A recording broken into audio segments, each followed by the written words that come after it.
So today, when the transcripts were released of the 911 calls from that savage that murdered the 50 folks down in Florida, the Obama administration's appointee for Attorney General, Loretta Lynch, made sure that the FBI scrubbed all references to Allah, ISIS, or anyone else that motivated him in his attacks.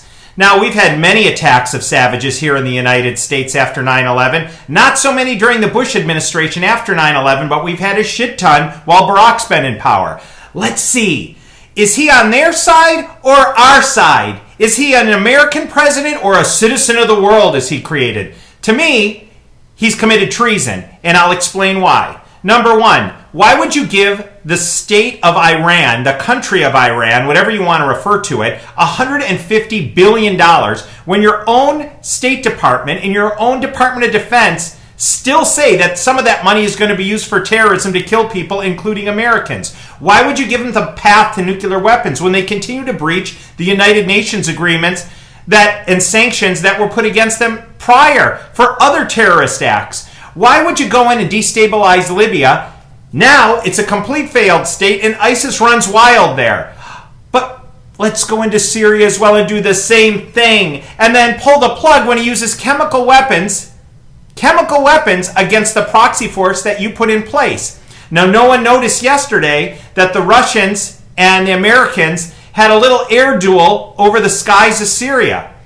Why was that? Because the Russians were attacking American-funded forces fighting against Assad. What did we do? Nothing. Flew around and did nothing. We left. Why did you go in there to begin with? Now the Russians control Syria, and guess what's running wild there? ISIS. Do you think the Russians are going after ISIS? Hell no. They're killing your forces that were still loyal. So do you think those guys are going to be pissed off at us? How about Yemen? Oh, that's right. You took the 5 savages that you trade for Bo Bergendahl, the traitor, and you sent them to Yemen, a destabilized state, one notch above Somalia in the shit show area, and they were supposed to keep their eyes on them. But we've released a shit ton of Guantanamo detainees that are killing people on the battlefield now. What else can you do to screw things up? You refuse to call these savage Islamic terrorists. Now you're scrubbing facts, trying to dumb down what's going on as opposed to addressing the enemy. If somebody is in a theater and they yell fire and you say, well, it's really not a fire, even though there's a raging fire, you're responsible for what goes on there. And you're responsible for what's happening here.